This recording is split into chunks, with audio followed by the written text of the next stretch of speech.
Hello, मैं सुधाकर कुमार। भूकंप, इसके सहारे पृथ्वी अपने आप को संतुलित करने का प्रयास करती है, ऊर्जा का निष्कासन करके। भूकंप का मापन मार्केनी मार्केली और रिक्टर स्केल के जरिए किया जाता है। मार्केली के तरीके से भूकंप का मापन नुकसान को देख करके तीव्रता का अंदाज लगाया जाता है, अर्थात यह व्यवहारिक पैमाना है। वहीं रिक्टर स्केल की बात करें तो यह एक वैज्ञानिक पैमाना है जिसमें संख्या के प्राप्ति के आधार पर परिमाण का मापन किया जाता है, तीव्रता का मापन किया जाता है, निष्कासित ऊर्जा का मापन किया जाता है। इसके जरिए सिस्मोग्राफ में ही रिएक्टर स्केल लगे रहते हैं। प्रत्यास्था पुनः संचरण सिद्धांत HF रीड के द्वारा दिया गया, जो कि भूकंप आने के कारण को बताती है। प्रत्यास्था पुनः संचरण सिद्धांत, इस सिद्धांत का आधार रखा गया चट्टानों में प्रत्यास्था के गुण, जो कि भूकंप का कारण है। कैसे? जब चट्टानें तनाव बल के कारण टूटती है तो प्रत्यास्था के गुण के कारण एक दूसरे की तरफ आना चाहता है, जिससे चट्टानों में संचलन होता है और उसके कारण भूकंप आ सकता है। दोस्तों, भूकंप के प्रकार, भूकंप मूल के गहराई के आधार पर सतह से 3 भाग में बांटा गया है। अगर भूकंप मूल 50 किलोमीटर से ऊपर हो तो वैसे भूकंप को छिछले भूकंप बोलते हैं। अगर भूकंप मूल 50 से लेकर के 250 किलोमीटर के बीच में रेंज में होता है तो उसे मध्यवर्ती भूकंप बोलते हैं, और जब भूकंप मूल्य 250 किलोमीटर से ज्यादा होता है तो उसे पताली भूकंप बोला जाता है। दोस्तों, छिछले भूकंप में तीव्रता कम होती है अपेक्षाकृत दोनों से, वहीं पताली भूकंप में दोनों की अपेक्षा तीव्रता अधिक होती है। भूकंप के कारण मानवीय कारण भी है, प्राकृतिक कारण भी है। मानवीय कारण के रूप में जलीय भाग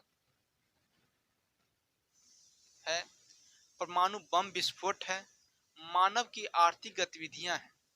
वहीं प्राकृतिक कारण के रूप में ज्वालामुखी विस्फोट, ज्वालामुखी विस्फोट के समय लावा सतह से टक्कर खाती है और उससे भूकंप आता है। प्लेटों की गति, जिसे प्लेट विवर्तन की बोलते हैं। प्लेट का गति किस प्रकार से हो सकता है? या दो प्लेट आपस में टकरा जाए, जिसे हम अभिसारी गति कहते हैं, अथवा दो प्लेट एक दूसरे के दूर जाए, जिसे चट्टानों की अपसारी गति कहते हैं, अथवा दो प्लेट रगड़ के साथ समानांतर गति करें, जिसे प्लेटों का समानांतर गति कहते हैं। इन सभी प्लेटों की गतियों से समानांतर गति से बारंबार भूकंप आएंगे, यानी भूकंप ज्यादा आएंगे समानांतर गति में इन कंपेयर टू अपसारी गति और अपसारी गति के तुलना में।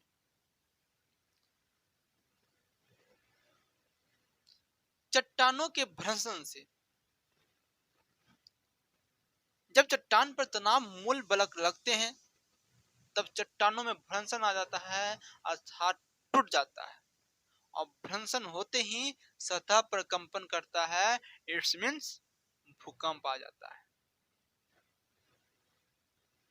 चट्टानों के बलन से, जब चट्टान पर संपीड़न बल लगते हैं तो चट्टान बलित हो जाते हैं, अर्थात मुड़ जाते हैं, और बलित होते ही सतह कंपन करे रहेगा, अर्थात भूकंप आ सकता है। पृथ्वी सतह से उल्का पिंड का टकराना भी भूकंप का कारण है। भूस्खलन यह अधिकांशतः पर्वतीय क्षेत्रों में होता है चट्टानों के गिरने से।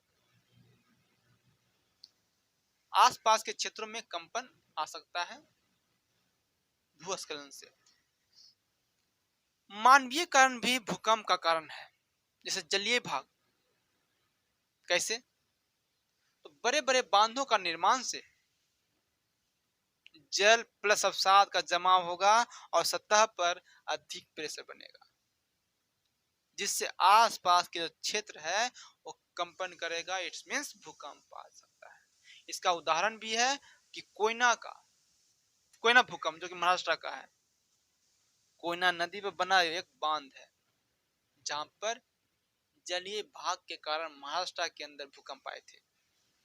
परमाणु बम विस्फोट विशाल मात्रा में ऊर्जा उत्पन्न होता है इससे, और तरंग के रूप में सतह पर गति करते हैं, और यह भूकंप का कारण है दोस्तों। मानव की आर्थिक गतिविधियां, जिससे निर्वनीकरण में वृद्धि अर्थात भूस्खलन की दर में वृद्धि होती है। आर्थिक गतिविधियां करने का सेंस की कोयला खनन परियोजना इत्यादि, और यह भूकंप का कारण बनती है। जय हिंद, जय भारत।